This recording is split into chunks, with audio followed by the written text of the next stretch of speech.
الله وبركاته أعوذ بالله السميع العليم من الشيطان اللعين الرجيم بسم الله الرحمن الرحيم الحمد لله رب العالمين والعاقبة للمتقين والجنة للموحدين والنار للملحدين والصلاة والسلام على أشرف الأنبياء والمرسلين سيدنا ونبينا وحبيب قلوبنا والطبيب نفوسنا الذي سمع في السماء أحمد وفي الأرض أبي القاسم محمد والصلاة والسلام والتحية والإكرام على أهل بيته الطيبين الطاهرين المعصومين المظلومين وصحبه المنتجبين على لعنة الله على أعدائهم أجمعين من يومنا هذا إلى قيام يوم الدين بسم الله الرحمن الرحيم يا أيها الذين آمنوا كتب عليكم الصيام كما كتب على الذين من قبلكم لعلكم تتقون আল্লাহ রাব্বুল আলামিন আমাদেরকে মাহে সিয়ামের বাকি দিনগুলা সঠিকভাবে মূল্যায়ন করার তৌফিক দান করুক। আমরা সকলেই তাকওয়ার খুঁজে বের হয়েছি, কিন্তু মুত্তাকি হতে পারছি না। কারণ আমরা মনে করি যে আমাদের ফুরুয়াতের সাথে তাকওয়া সম্পৃক্ত রয়েছে, কিন্তু না, তাকওয়া উসুল দ্বীনের সাথে সম্পৃক্ত রয়েছে। যারা মৌলিক বিষয়গুলোকে ভালো করে মূল্যায়ন করতে পারবে, বিশ্বাসী হবে, তাহলে নিশ্চিতভাবে ফুরুয়াতের উপরে আমল করবে। এখন ফুরুয়াতের উপরে আমল করাকে যদি তাকওয়া বলা হয়, তো কোরআন বলছে কুনু মা'আস সাদিকিন, অর্থাৎ সেই তাকওয়াই গ্রহণ করা হবে যেটা সাদিকিনদের অনুসরণ করে, অনুকরণ করে অর্জন করা হয়েছে। আমাদের কাছে কার সিরাত উসওয়ায়ে হাসানা? নিশ্চিতভাবে কোরআন আমাদের সামনে বলছে লাকাদ কানা লাকুম ফি রাসূলিল্লাহি উসওয়াতুল হাসানা, তোমাদের জন্য রাসূল খোদা সাল্লাল্লাহু আলাইহি ওয়াসাল্লামের সিরাতে তাইয়্যিবা হচ্ছে অনুকরণীয় এবং অনুসরণীয়। দেখা যাচ্ছে যে সূরা দাহর, যেটা আহলে বাইতে আতহার আলাইহিস সালাতু ওয়াস সালামের শানে আসছে, সেখানে আমরা একটি আয়াত দেখতে পাচ্ছি মা তাশাউনা ইল্লা ইয়াশা আল্লাহ। আহলে বাইতে আতহার তারা সেটাই চান যেটা আল্লাহ চান। ওনাদেরকে অনুসরণ করা, অনুকরণ করা অর্থাৎ আল্লাহর সন্তুষ্টি অর্জন করা। আমরা ভালো করে জানি যে রাসূলুল্লাহ সাল্লাল্লাহু আলাইহি ওয়াসাল্লাম আজরে রিসালাত হিসাবে যুল কুরবার মুআদ্দাদ চেয়েছেন। সংক্ষিপ্ত আকারে বলা হলো যে মুআদ্দাদ নিজের জীবনের উপরে, নিজের মালের উপরে মূল্যায়ন করার নাম। তো আহলে বাইতে আতহার আলাইহিস সালাতু ওয়াস সালামকে আকীদার অংশ বিশেষ হিসাবে মেনে নেওয়া, এটাই কোরআন ও হাদিস দ্বারা প্রমাণিত। যদি কেউ আহলে বাইতে আতহার তাদের মারিফাত অর্জন করতে না পারে, তাদেরকে যদি মৌলিক বিশ্বাসে রাখতে না পারে, নিশ্চিতভাবে ফুরুয়াতে আমল করে সে তাকওয়া পাবে না, মুত্তাকি হতে পারবে না।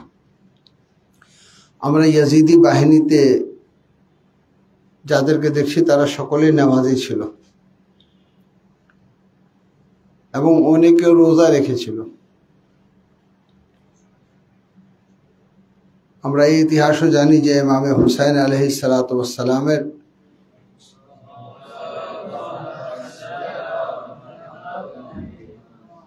শাহাদাতের সময় তারা বলেছিল যে তাড়াতাড়ি শহীদ করে তাড়াতাড়ি হত্যা করে আমরা যেন নামাজ আদায় করতে পারি, যেটাকে আল্লামা ইকবাল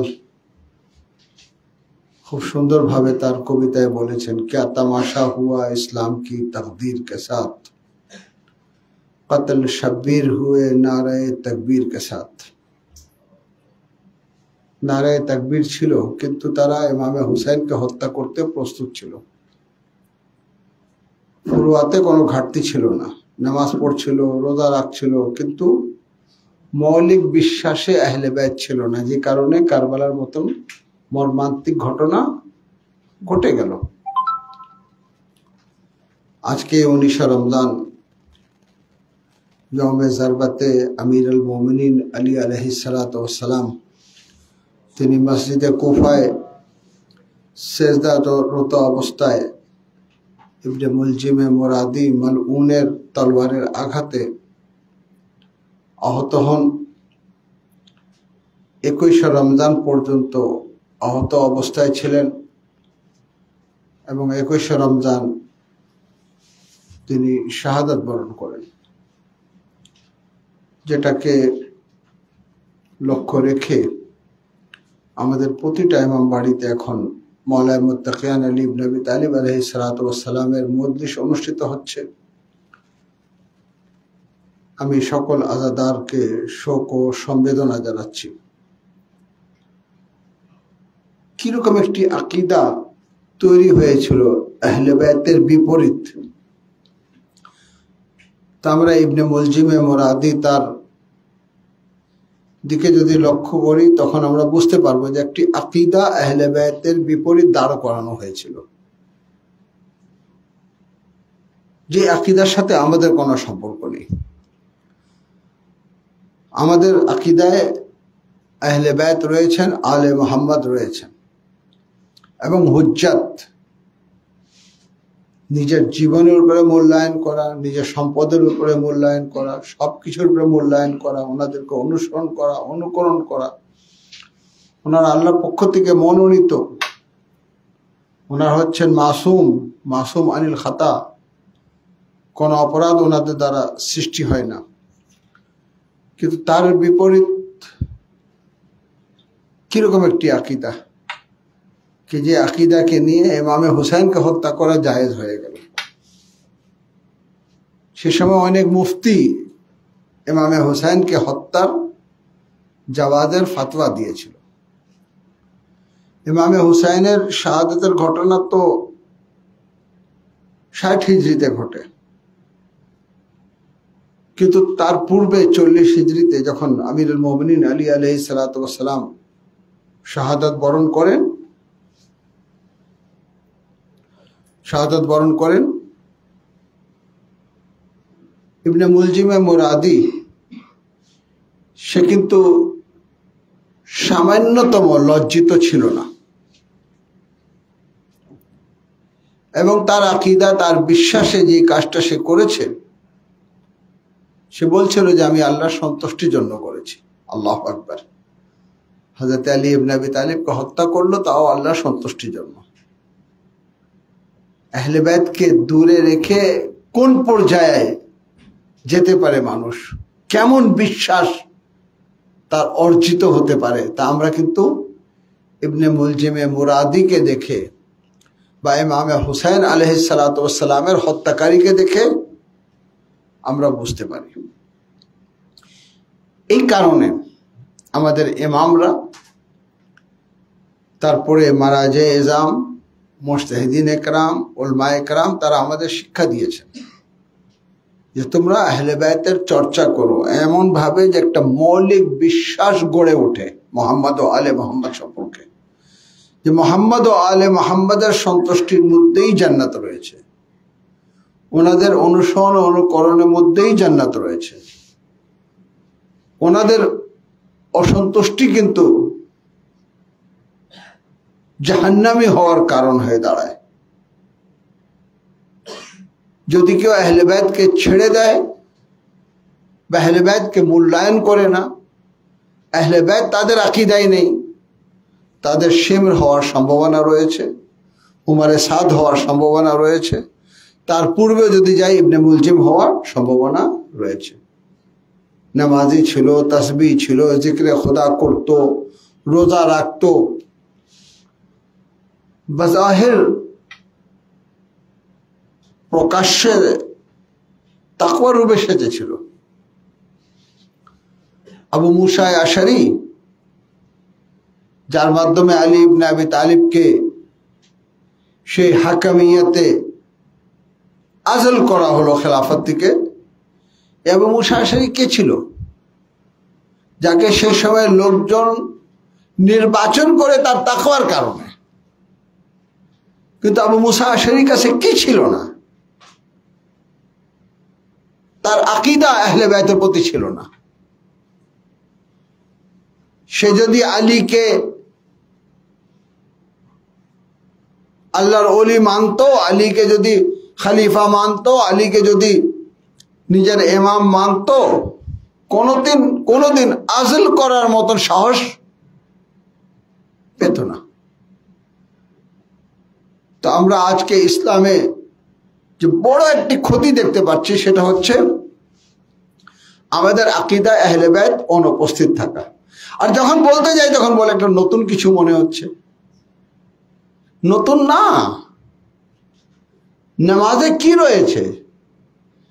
নামাজে আপনি যা কিছু পড়েন সবকটা কিন্তু আপনার আকীদা রয়েছে। ওই নামাজেই তো মোহাম্মদ ও আলে মোহাম্মদের উপর দরুদ পড়েন। কিন্তু মোহাম্মদ ও আলে মোহাম্মদ কারা? একজন হাকিম হয়ে গেল ইয়াজিদ,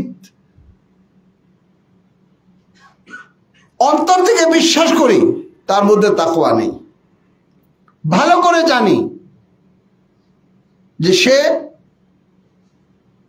কোন সম্মানিত ব্যক্তি না, কিন্তু একটি আকীদা হয়ে গেল যে কেউ হাকিম হবে তাকে আল্লাহ রাব্বুল আলামিন হাকিম বানিয়েছেন। যদি জালিম হয়ে থাকে আমাকে সেই হাকিমের পক্ষে অবস্থান নিতে হবে। ওই হাকিমের বিরুদ্ধে যে আসবে তার বিরুদ্ধে আমাদের রুখে দাঁড়াতে হবে। ইমাম হুসাইন আলাইহিস সালাতু ওয়াস সালাম বললেন এই চেতনাকে দাফন করতে হবে। যে কারণে তিনি কারবালাকে সাজিয়েছিলেন।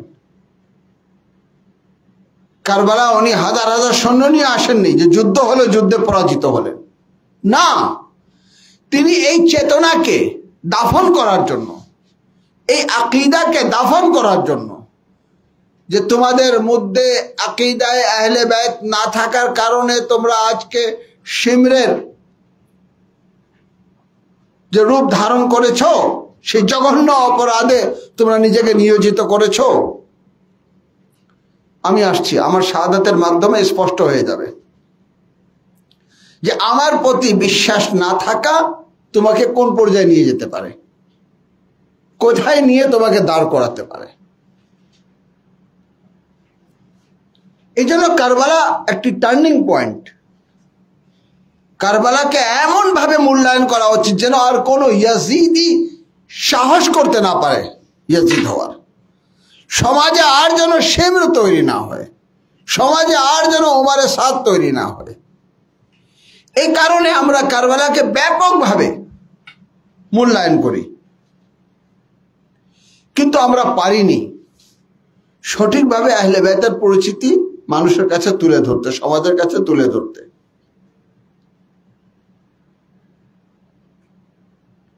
এই যে ইমাম রেজা আলাইহিস সালাতু ওয়াস সালাম বলছেন, যদি আমাদের কালামের মহাসিনকে মানুষ যদি জানতে পারে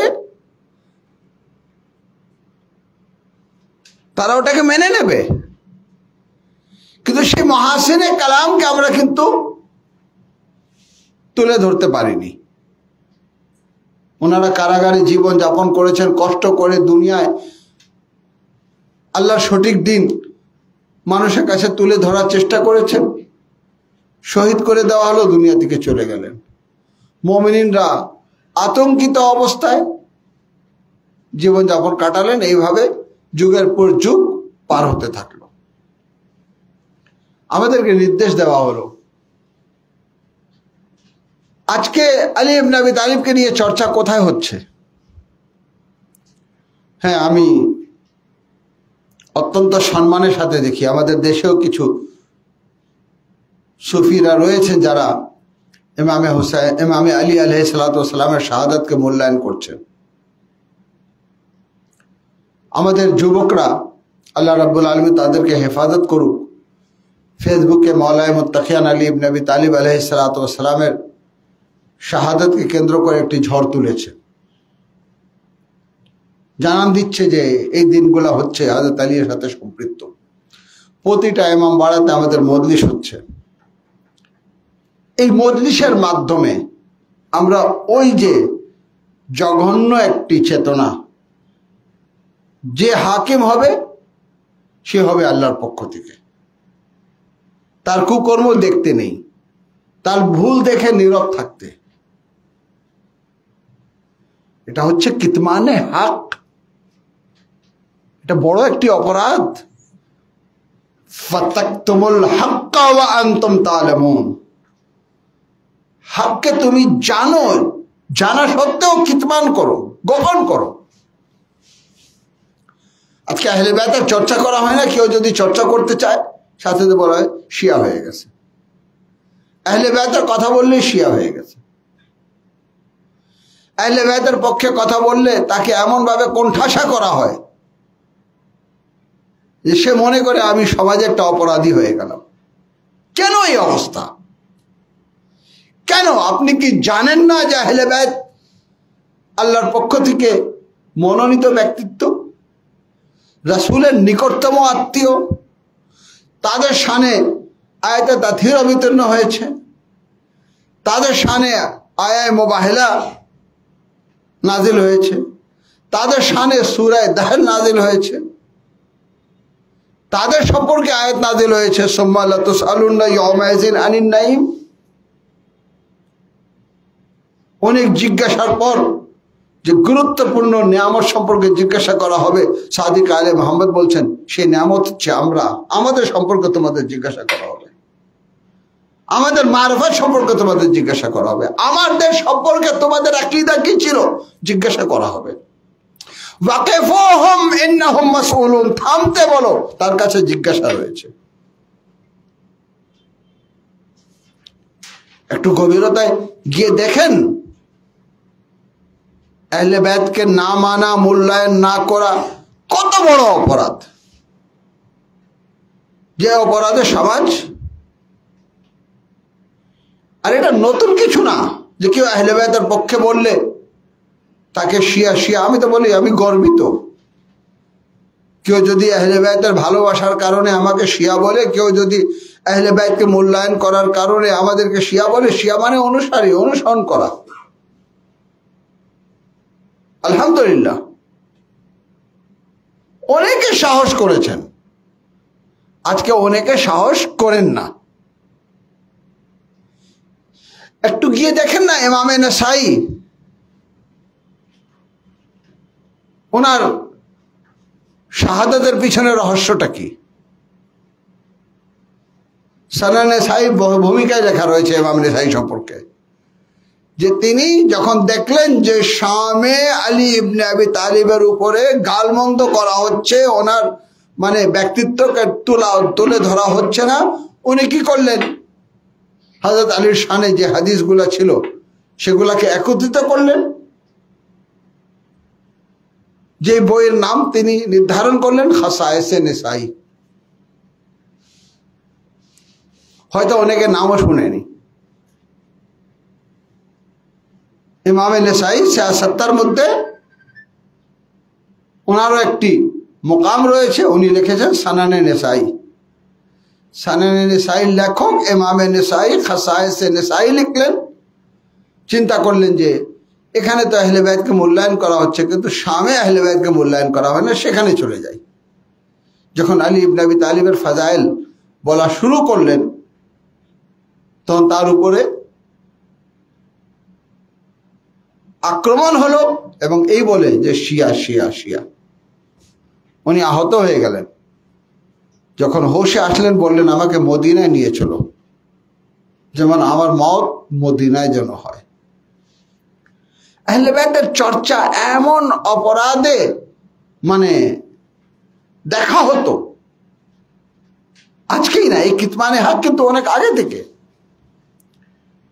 ইতিহাসের পাতায় একটি মানে মর্মান্তিক ইতিহাস হচ্ছে এটা, যে আহলে বাইতের ব্যক্তিত্বকে কিতমান করা হয়েছে, ওই নিয়ে আলোচনা করা হয়নি। যদি কেউ আলোচনা করেছে, কেন ইমামে শাফিঈকে বলতে হলো ইনকানা হুব্বে আলে মুহাম্মাদিন রাফজন, যদি আহলে বাইতের ভালোবাসা রাফজি হওয়ার কারণ হয়ে থাকে, ফালিয়াশহাদুস সাকালান, ইহকাল এবং পরকাল সাক্ষী থাক যে আমি আনা রাফজি।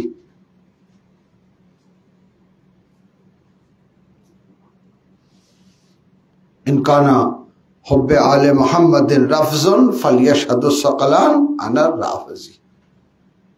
ইমামে শাফিঈ যখন আহলে বাইতের পক্ষে কথা বলা শুরু করলেন, তাকে রাফজি রাফজি বলা হলো, শিয়া শিয়া বলা হলো।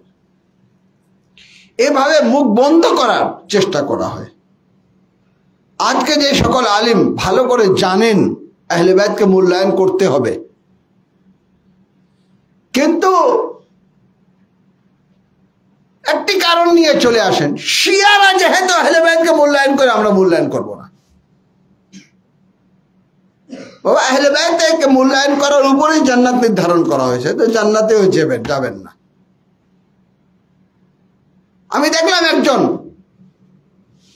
যে সুফি হওয়ার দাবিদার, বড় বক্তা হওয়ার দাবিদার, ভালো করে জানে যে হাদিসে রয়েছে মান কুনতু মাওলা ফাহাযা আলিউল মাওলা, আমি যার যার মাওলা, আলী তার তার মাওলা।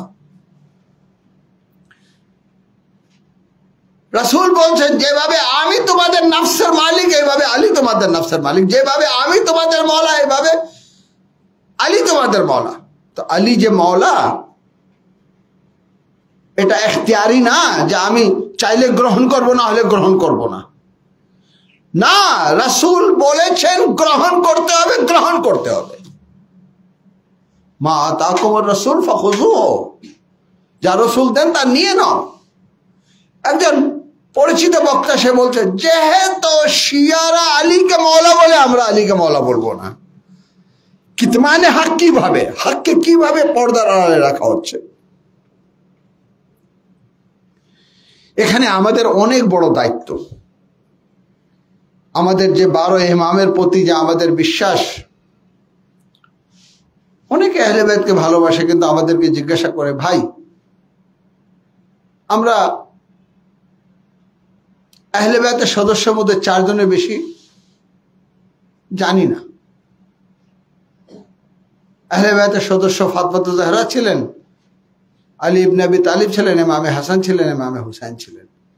এরপরে আমরা ভালো করে জানি না। হ্যাঁ, যখন ফাতেমাতুজ জাহরা সালাওয়াতুল্লাহ আলাইহার জন্মদিবসে দাওয়াত করা হয়, তো মাওলানা বলেন যে এই বিষয়ে তো আমার তেমন পড়াশোনা নেই। হ্যাঁ, শুনেছি ফাতেমা রাসূলের কন্যা, ফাতেমা একজন মহিষী নারী, নারীদের সর্দার, কিন্তু বক্তৃতা দেওয়ার মতন কিছু আমাদের কাছে নেই। যদি আপনাদের মাঝে কোনো ফাতেমাতুজ জাহরার জীবনী থাকে, তাহলে আমাদেরকে আমার হাতে তুলে দেবেন, আমি একটু মোতালা করি, তারপরে বক্তব্য দেব। কত বড় দুঃখজনক বিষয়, কত বড় পরিতাপের বিষয়। ঠিক এইভাবে আজ আমার আলোচনা লাইভে যাচ্ছে। আমাদের ভাইরা নাহজুল বালাগা সম্পর্কে জানেন কয়জন আছে? কোন নাহজুল বালাগা অত্যন্ত গুরুত্বপূর্ণ। আল্লাহর কালামের পর, আমার কথা না, ইবনে আবিল হাদিদ মুতাজিলি, একজন আহলে সুন্নাত ওয়াল জামাতের, যিনি শারহে আবিল হাদিদ লিখেছেন, তিনি বলছেন যে কালামে বাশার, যে কোনো বাশারের কালামের ঊর্ধ্বে আলীর কালাম, তাহতা কালামে খালিক, খালিকের কালামের পরেই হচ্ছে আলী ইবনে আবি তালিবের কালামের অবস্থান। সেই নাহজুল বালাগা চিনে না। কোটি কোটি মুসলমান 2000 নাহজুল বালাগাও কিন্তু তাদের মাঝে আমাদের পৌঁছানো সক্ষম, আমরা পৌঁছাতে সক্ষম হয়নি।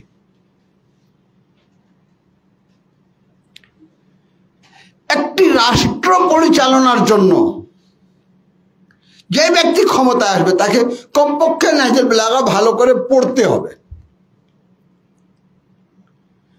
উসমান ইবনে হুনাইফকে যে চিঠি মওলা দিয়েছেন,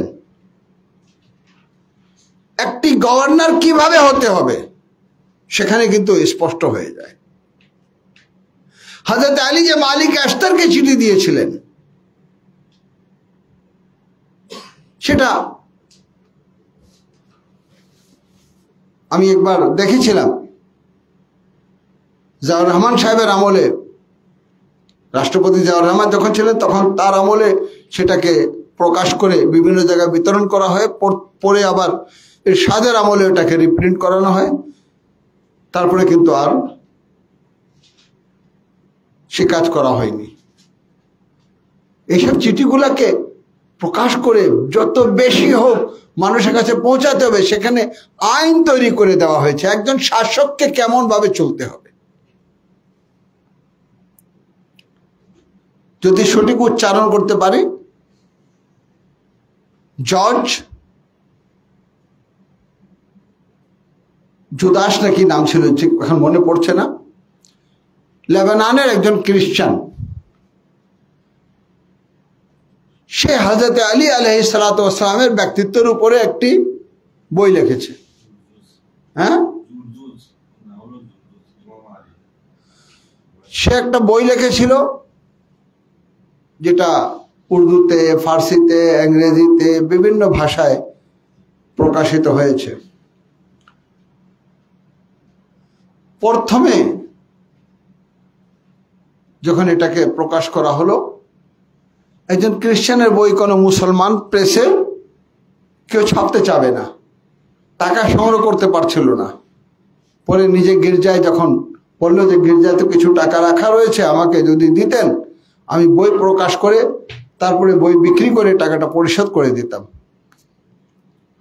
যখন এই গির্জার পাদ্রী জানতে পারলেন যে হযরত আলীর উপরে বই, তো তিনিও যেহেতু জানতেন আগ্রহ সহকারে, তিনি তার ছাপার ব্যবস্থা করে দিলেন।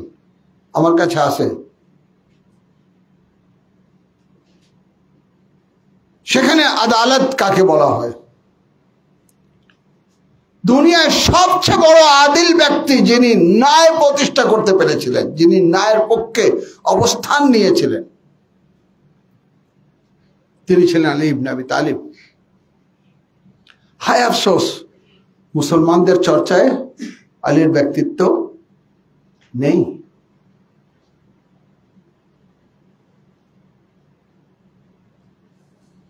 আহলে বাইতে আতহার আলাইহিস সালাতু ওয়াস সালামের যতটুকু জ্ঞান রয়েছে সেটাও কিন্তু আমরা আলোচনায় আনতে চাই না। দু একটা হাদিস জানা রয়েছে, আর নামাজের মধ্যে মোহাম্মদ আলে মোহাম্মদের উপর দরুদ, দরুদ ইব্রাহিমী ওয়াসসালাম। আমাদের দায়িত্ব বেশি বেশি করে আহলে বাইতে আতহার আলাইহিস সালাতু ওয়াস সালামকে নিয়ে আমাদের চর্চা করা, মানুষের কাছে তুলে ধরা। যেহেতু ইমামতের বিষয়ে সংক্ষিপ্ত পরিচিতি হিসাবে আজকে তুলে ধরতে পেরেছি, যদিও এই বিষয়ে আরো বেশি ব্যাপক আলোচনা করা দরকার। এরপরে হচ্ছে মাদ, পরকাল, যার প্রতি আমাদের পরিপূর্ণ বিশ্বাস রয়েছে যে ইহকালই শুধু না, পরকাল রয়েছে। একজনের মৃত্যুর পর হাসরের আগ পর্যন্ত যে জীবন রয়েছে ওটা হচ্ছে বারজাখী জীবন।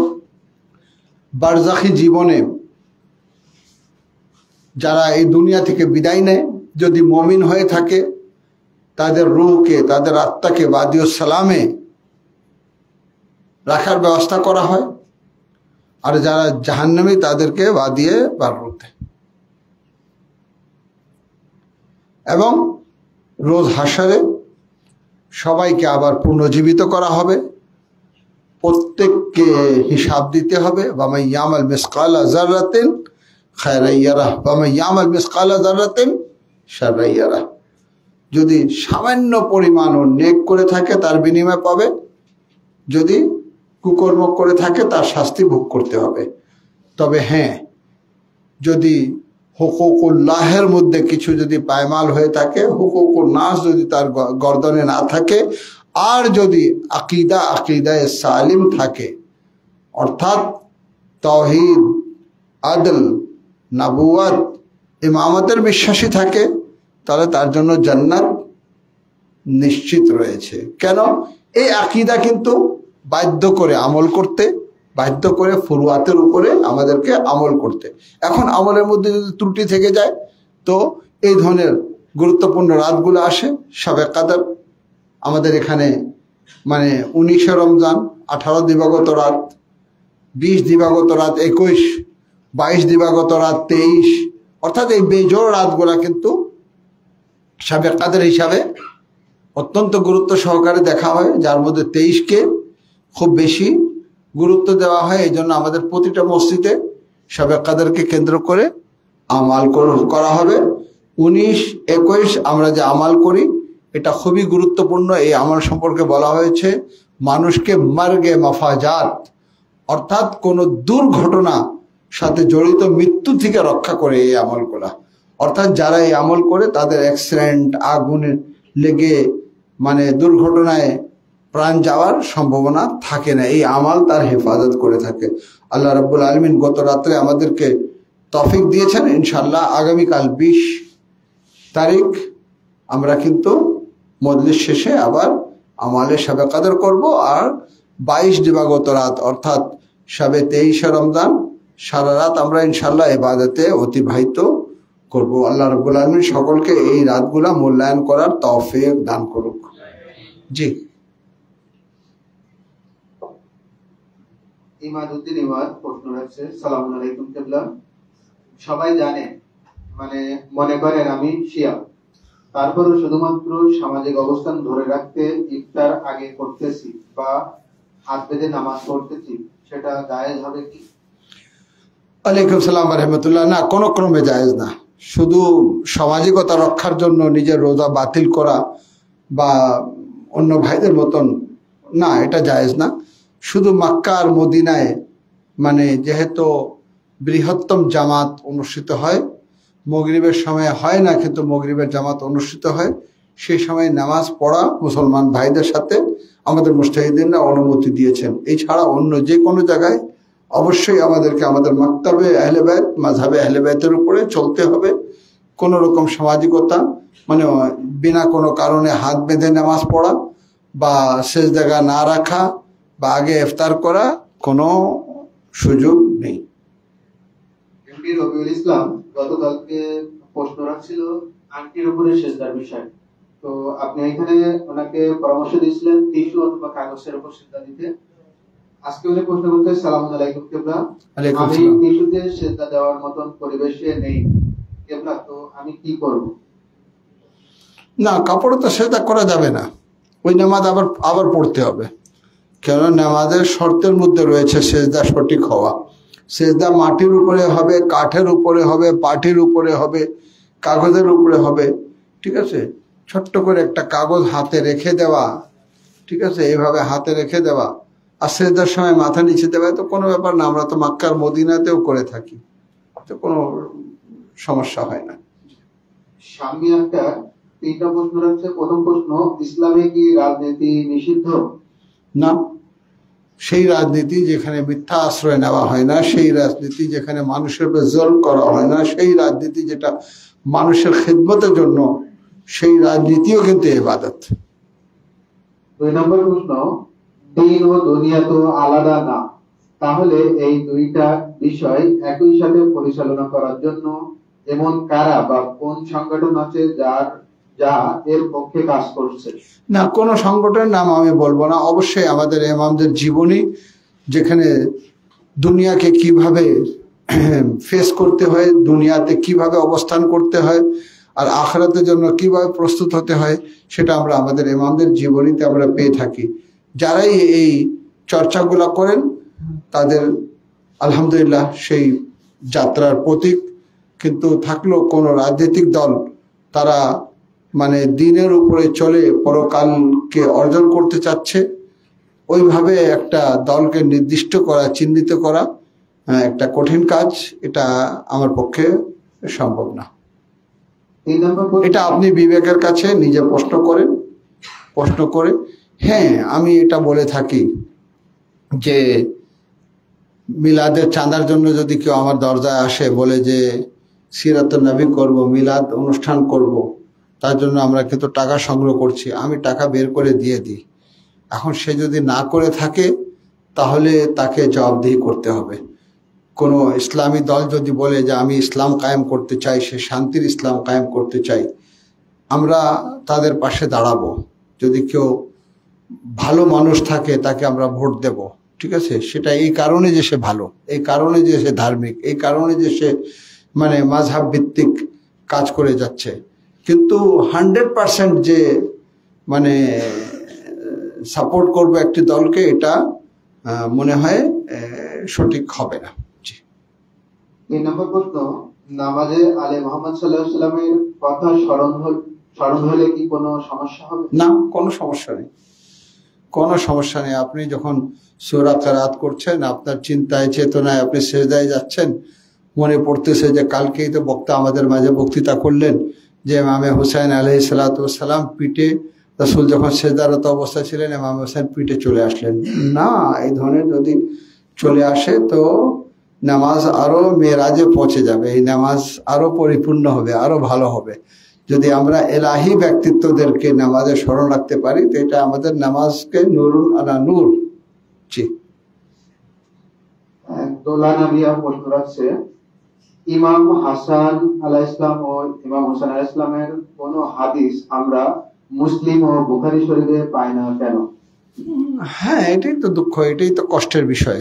এটা তো যারা হাদিসগুলা নেয়নি তাদের কাছে প্রশ্ন করা দরকার। এই দুঃখ তো আমাদেরও আছে যে কেন সিয়াসাত্তায়, ঠিক আছে, আহলে বাইতে আতহার আলাইহিস সালাতু ওয়াস সালাম থেকে খুবই সামান্য হাদিস রয়েছে এবং তেমন হাদিস নেওয়া হয়নি। যদিও ওনাদের ইলম ছিল কাত 100%, ওনাদের কাছ থেকে যদি কিছু নেওয়া হতো সেখানে কোনো সন্দেহের অবকাশ থাকতো না। ওনার 2 নম্বর প্রশ্ন, অজু করার সময় জাফরি পিকা পা ধোয়া নিষেধ করে না মাসা করা একমাত্র নিয়ম? মাসা করা একমাত্র নিয়ম, কিন্তু অনেকে বলেন আমার পায়ে ধুলাবালু পড়ে থাকে, ময়লা লেগে থাকে। বাবা, পা ধুয়ে ফেলেন, পাকে শুকিয়ে নেন, তারপরে মাসা করেন। যদি নাজিস না লেগে থাকে, শুধু ধুলাবালু থাকে, মাসা করে নেন, তারপরে পা ধুয়ে নেন। যে ধুলাবালু লেগে আছে, ধুলাবালু তো নাজিস না, অবশ্যই মাসা করতে হবে। মাসা ব্যতীত ওযু হবে না, ওযু ব্যতীত নামাজ হবে না। এখানে উল্লেখ করছে জাফরি পিকায় পা ধোয়া কি নিষেধ করেন? অবশ্যই নিষেধ, ওযুর নিয়তে নিষেধ। এমন না হয় যে পা ধোয়াই নিষেধ হয়ে গেল, না, পা ধোয়া নিষেধ না, পুরো শরীর ধোয়া যায়, কিন্তু ওযুর নিয়তে পা ধোয়া ওযুকে বাতিল করে দেবে। সাব্বির হোসেন বলল, আসসালামু আলাইকুম কিবলা। ওয়ালাইকুম সালাম। সেহরির সময় আমার ঘুম থেকে উঠতে পারিনি, আমার রোজা কি হবে নাকি হালকা হয়ে যাবে? না, কোনো হালকা হবে না, কোনো হালকা হবে না। যদি আমি সেহরিতে আমার চোখ খুলে নেই, ফজর হয়ে গেল, অবশ্যই আমাকে রোজা রাখতে হবে। খাওয়ার অনুমতি আসে, খাওয়া কোনো রোজার শর্তের মধ্যে পড়ে না। আলহামদুলিল্লাহ, আমি মনে করি আগামীকাল থেকে আমাদের ক্লাস বন্ধ রাখা দরকার। আগামীকাল যেহেতু এখানে অনেক বাইরে থেকে মুমিনরা আসবেন, আর তারপরেই তো আমাদের 21শে রমজান শাহাদাতে মাওলানা মুত্তাকিন আলী ইবনে আবি তালিব, আর তারপরে মাদ্রাসা ছুটি হয়ে যাবে, বাচ্চারা বাড়িতে যাবেন।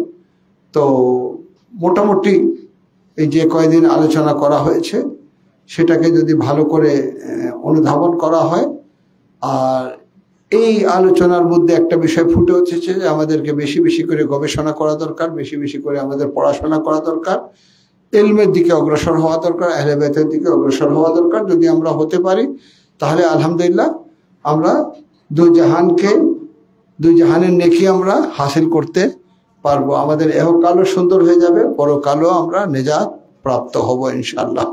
আল্লাহ রাব্বুল আলামিন সকল রোজাদারদেরকে মানে এই সিয়াম পালন এবং সঠিকভাবে রোজার দিনগুলোকে মূল্যায়ন করা তৌফিক দান করুক। আশা করি আমাদের মাযহাব সম্পর্কে মিথ্যা অপপ্রচার থেকে বিরত থাকবেন। কোনো জায়গায় যদি কোনো কিছু যদি স্পষ্ট না হয়, আমরা উপস্থিত রয়েছি, আমরা উত্তর দিতে রাজি আছি। আমাদের ফিকহ কোনো গোপন ফেকা না, পর্দার আড়ালে না, প্রকাশ্য রয়েছে। তবে আমরা সেই পরিমাণ বই সমাজের কাছে রাখতে পারিনি, আর সমাজে এই ব্যাপারে আগ্রহ দেখায়নি। আমাদের যুব সমাজ, আমাদের মুমিনিন, আমাদের যারা বিত্তবান, যাদের আর্থিক অবস্থা ভালো, তাদের উচিত আমাদের এই বই প্রকাশনার ক্ষেত্রে সাহায্য করা, যেন এই বইগুলো অন্য মাযহাবের কাছে যায়, আমরা যেন ইতমামে হুজ্জত করতে পারি যে আমরা আহলে বায়তের সঠিক পরিচিতি আমরা তুলে ধরতে পেরেছি। এর চেয়ে বেশি আর কিছু করার নেই। ওয়া মা আলাইনা ইল্লাল বালাগ। আসসালামু আলাইকুম ওয়া রাহমাতুল্লাহি ওয়া বারাকাতুহু।